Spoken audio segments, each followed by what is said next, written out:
Hi, everyone.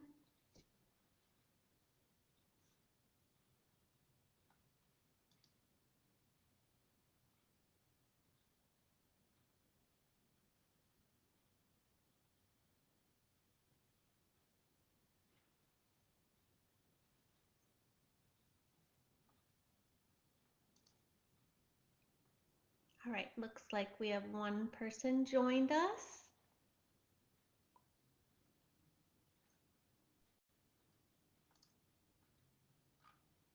While we're waiting for other people to arrive, if those of you that are here want to submit any questions that you didn't get to in advance, feel free.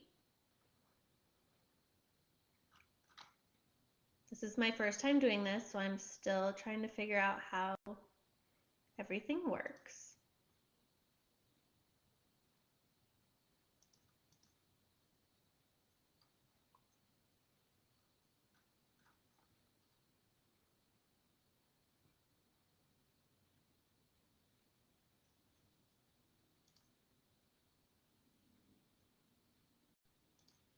Oh, okay. We have the owner here watching, Maggie Doherty.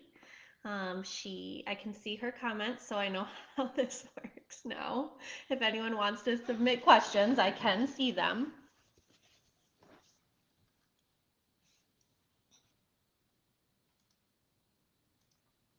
We're gonna give it like 5 minutes.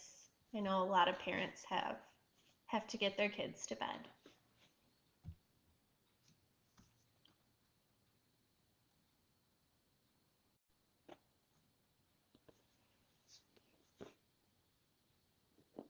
Hi, as I mentioned, welcome to the live. If you have any questions you didn't get a chance to submit, please do so now.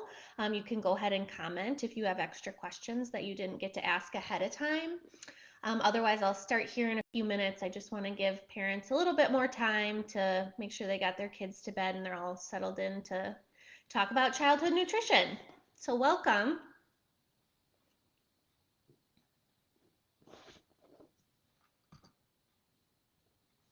We got a few questions submitted on SurveyMonkey, but like I said, if anything comes up during the discussion while I'm going over these questions and the answers to them, feel free to submit additional questions. If not, I'll just keep talking about childhood nutrition because I love it.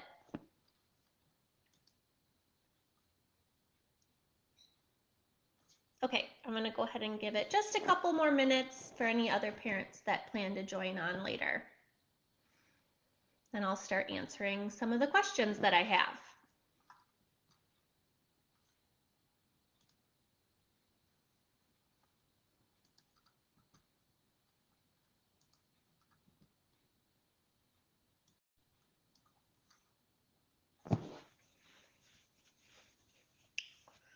All right, we're at 10 viewers for those who just signed in. If you didn't get a chance to submit any questions ahead of time, you can in the comment box, and I'm happy to answer them. Otherwise, you can also just answer questions. If you have want clarification, additional questions to anything that I'm saying, feel free while I'm answering these current ones that were submitted ahead of time.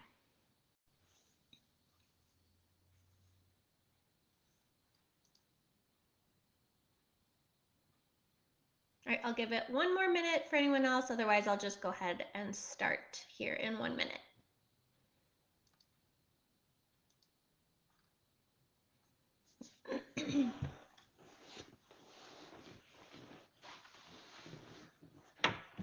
Hope you guys are having a great Monday. I know it's late, so I won't keep you too late.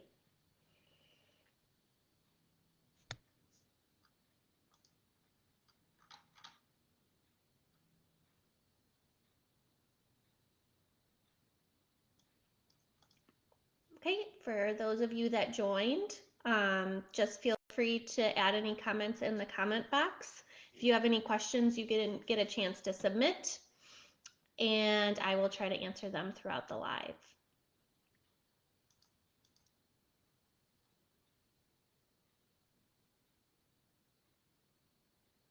All right, it's 8:05, so I'm just going to go ahead and get started with some of these questions. The first one that was submitted was from a client of mine. She says, he says, my daughter's 7 and doing school from home right now. She often comes out of her room during the day saying she's hungry and wanting snacks. And her other dad is worried she's snacking from boredom rather than hunger. We want a healthy relationship with food for her, so how can we tell if we should change what we're doing with the snacks and help her be mindful of hunger versus boredom?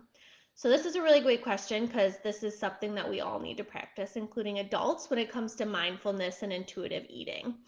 So I often give my clients a hunger scale, and you can actually just Google this and look at images and you can find a scale. And basically, it's just a quick check-in with yourself to say, okay, how hungry am I on the scale of 0 to 10?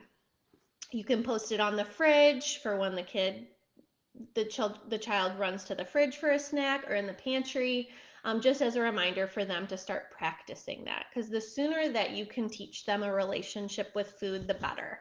And that's what I mainly discuss with families, is using that hunger scale, but also making sure that at meals you are minimizing distractions, so not having the TV on, not having cell phones at dinner, just sitting down, having a good meal, talking about the meal and describing it, and having just good conversation and taking your time.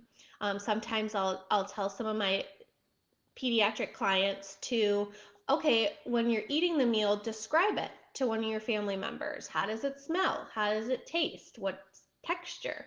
And that gets them to kind of slow down and pay attention to their cues. In addition, they can take sips of water between bites. That's one that's been very successful in the past. So just trying to teach these little habits early on are really beneficial for children. Okay, the second question I got was, my toddler will not even try foods. She will only eat 3 to 5 things. What should I do to get her to try something? So that's picky eating is key for the toddler years. So really, and this is what I tell parents, repeat exposure. The more they see it, the more comfortable they get with it, the more they can experience it, and pairing it with foods that they like. So let's say hot dogs are their favorite and they hate carrots. Okay, so making sure that you pair it with a food that they already like, the carrots and the hot dog together. And keep repeating it. Have them try a bite. Over time, it takes 20 tries before you can decide if you like something or not. So make sure that you're encouraging them to keep trying and keep trying new foods. In addition, I tell parents a lot to follow Ellen Satter's division of responsibility. And basically what that says is that it is the parent's responsibility to provide the food and decide what the food will be for the child. And then the child gets to decide if they will eat it and how much they will eat of it. So again, you shouldn't be a short order cook where you're making multiple meals.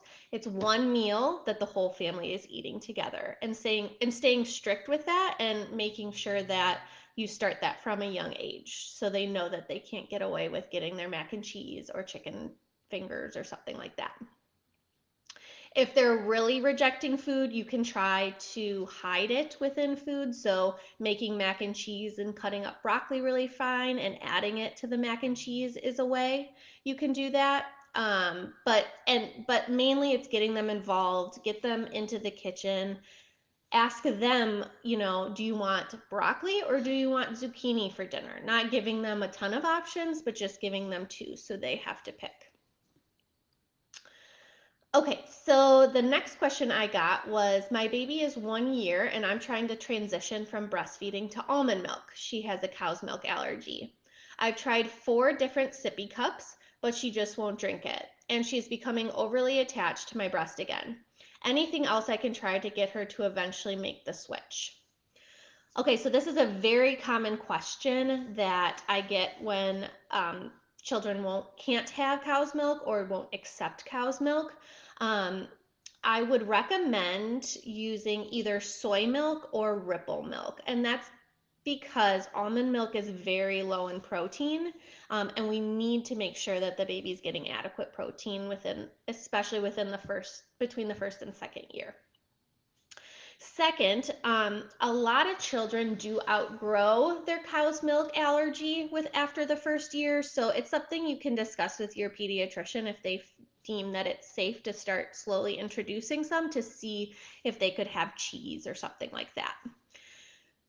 Sippy cups, that's difficult. I have yet to have one parent say that this sippy cup worked for them and that sippy cup worked for somebody else.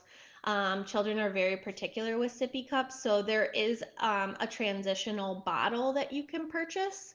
That's kind of a step down from a bottle, but getting closer to a sippy cup that you can try. Otherwise, you can just use a cup and help assist them with drinking out of the cup.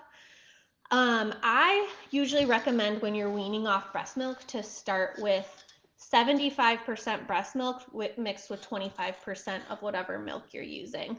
Then next you'll switch to 50-50, then 25-75 until you eventually get to milk. If they still are not accepting it, which is a possibility, we don't have to give a child whole milk within the first year. It's just recommended because of the protein, the calcium, and the fat. So we can make up those nutrients by making sure they're getting other sources of calcium, adequate fat through avocado, oil, salmon, things like that, and making sure they get enough protein. It just requires a little bit more effort on the parents, but they don't have to have milk within the first year. Okay, my next question, does my 15-month-old need a multivitamin? Not necessarily. If they're eating a pretty balanced diet, that's great. This age can be picky. So if you feel like they're very limited in the foods that they're consuming, like this other child who's only accepting 3 to 5 foods, a multivitamin would probably be beneficial for them. But the thing that I always say to my clients is that multivitamins are a great backup, but we don't know a whole lot about how much we absorb of them. So just making sure that the majority of their micronutrients are coming from whole foods. If they're younger than 12 months and breastfeeding, though, you do need to supplement vitamin D. Even if the mother is taking a prenatal, the child also needs 400 units a day of vitamin D because it does not transfer very well within the breast milk. In addition, iron stores generally start depleting at 4 to 6 months. So if you are waiting for those feeding cues that they're ready to start solids and that it's been about 6 months and they still haven't, I would start iron supplement as well. And then lastly, at that age, you do want to watch out for too much milk intake. So even though we want them ideally to take milk the first year or the second year between age 1 and 2, we don't want to have them take more than 2 cups a day because that can actually displace iron and cause anemia. So it's just making sure they get whole milk, 2 cups a day, and then like I said, if they're rejecting it, you can try Ripple or soy milk, and then you can always come see a dietitian if you need more expertise on trying to add in enough fat and calcium and other sources like that. Okay, another great question I got is it safe to do baby-led weaning? Yes, so a lot of studies have shown that baby-led weaning is just as safe as doing baby foods. So if a family is very interested, I always encourage them. I do think it's very, very important that the parents are both CPR certified, just in case. Either way, if you're doing baby foods or you decide to do baby-led weaning, either way, sign up for that course and take that 100%. But it's whatever you're comfortable with. You obviously have to be there to monitor the child the whole time while they're eating the food, and really making sure you're looking for signs of readiness. So a lot of pediatricians will say, okay, you can start solids, the baby's 4 or 5 months. Maybe, but are they showing the signs of readiness? Can they sit up on their own without needing support? Do they have good head control? Are they pointing at food or reaching for food and showing that they're ready for the solids? Those are more important cues to look for than an actual age. Okay, number 6. Okay, this goes along with a question from Isabel. At what age can I introduce dairy to my baby? Great question. So I usually once you start solids, 4 to 6 months, you generally want to start with an iron source, right? Because otherwise you have to supplement iron and the baby's stores start being depleted. So that's why everyone recommends rice cereal or oat cereal. Either or is fine. I know rice cereals, a lot of parents are a little hesitant, and that's perfectly fine. You can do an oat cereal, and that's great. And then you can start with baby foods. So I know that there's been a lot out there about the safety of using like Gerber's baby foods, and if there's all these chemicals or metals in them. And what I have told friends and clients is that the amount of metals in the food and it is coming from the soil. So even if you were to make your own baby foods, and you bought sweet potato, let's say, to make your own puree, it's going to have the same amount of contamination as doing the Gerber baby foods. And generally speaking, it shouldn't hurt the child. They need to consume large quantities, but that's why we say, okay, do a well-balanced diet. Don't just give them sweet potato and that's all until they're 12 months old. So that kind of helps balance out that concern. But no, if you don't have the time and you don't want to make your own baby foods, you don't have to. Using Gerber's baby foods are perfectly fine. And then you can start adding in dairy to answer your question, Isabel. Doing like some Greek yogurt, whole milk Greek yogurt is perfectly fine, and trying that. You do want to wait though until they're 6 months old just to make sure that their gut is fully developed and able to tolerate dairy. So to go along with that, this question was, I'm going to start introducing solids to my child. Are there any foods I should avoid? Yes, honey is one of them. We want to make sure to avoid honey within the first year, and any other foods that could have potential bacterial contamination, such as raw fish or something like that. I don't think many parents would give raw fish to their child, but it wouldn't surprise me if I came along from or saw a parent that said, yeah, I give my child sushi. So just making sure that you're avoiding any potential foodborne illness foods. Again, you want to start with stage 1 baby foods. Those are the most pureed, so there's no real texture to them, just to prevent any potential choking hazards. You also want to avoid, within the first year, peanut butter, unless it's spread very thin and very lightly on things and they're a little bit older. Nuts, grapes, and hot dogs. Those are all kind of big choking hazards for children. You also don't really need to provide water initially within the first year. They get adequate water from breast milk, but once you start introducing solids, it can be beneficial to serve small sips of water while they are trying new foods. But otherwise, they don't need extra water. And again, don't do any cow's milk or alternative milks. You can do yogurt and other types of dairy, cheese, but really waiting to give any milks until they turn 12 months. And then lastly, juice. Definitely don't need juice within the first year, and they don't probably need juice within the rest of their life. They can get all the adequate vitamins and minerals they need from the actual fruit, but if you really like providing your child with juice, just remember to limit it to 4 ounces a day. Okay, and then another question I got here was, there's peanut allergies in my family. How do I prevent my child from getting the same allergy?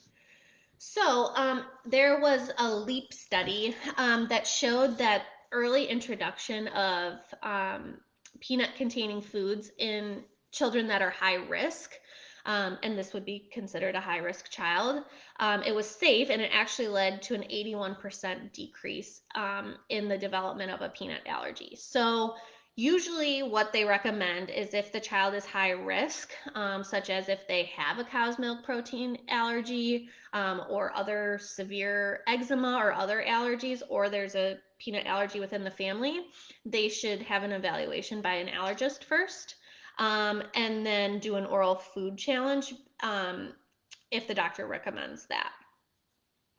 If they're more moderate or mild risk, you would introduce it at 4 to 6 months. And that can be in the form of like a peanut powder, like PB2, or it can be these peanut butter puffs that you can find. They're in the baby food aisle. Those are also an option just to get them introduced to peanuts. Okay, so those are all the questions I had. Does anybody else have any questions that they'd like answered?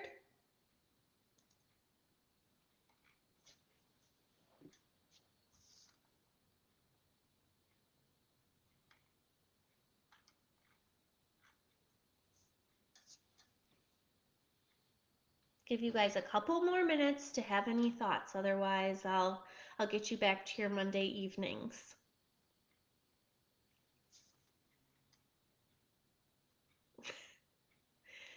Jake asks, when can my daughter have bacon?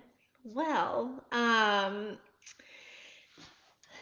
that's a more difficult food for them to chew, right? So I would say once they start having some of their back teeth, you could probably try bacon unless you wanted to keep it really soft. Then probably once they're able to tolerate other bigger chunks of food. So around like 10 months, I would say. And I'm sure you meant turkey bacon, just to clarify. All right, any other questions? If there aren't any other questions, and you have additional questions, or you are interested in seeing me at Doherty Nutrition, you can. There's a link on our Facebook where you can go on and then schedule an appointment with me. I'm happy to go through all the basic guidelines of anything: picky eating, breastfeeding. I will soon be a certified lactation counselor after just a few more tests. And yeah, feel free to reach out, and I'm happy to go through anything. Just a quick background on me. I recently moved here from Chicago. I worked at a children's hospital on the south side of Chicago where I worked inpatient, doing a lot of tube feedings with young children, a lot of premature babies and those with chronic diseases.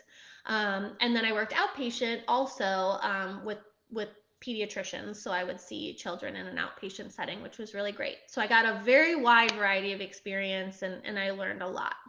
So I'm happy to help any kids that are interested, any parents that are wanting to learn more. But otherwise, I think that's all I have for questions.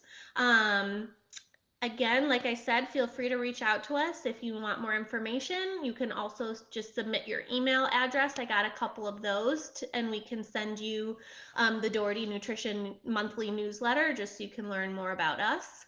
And yeah, thank you all so much for joining. Have a great Monday, and I hope you guys have a great week. Thanks. Bye-bye.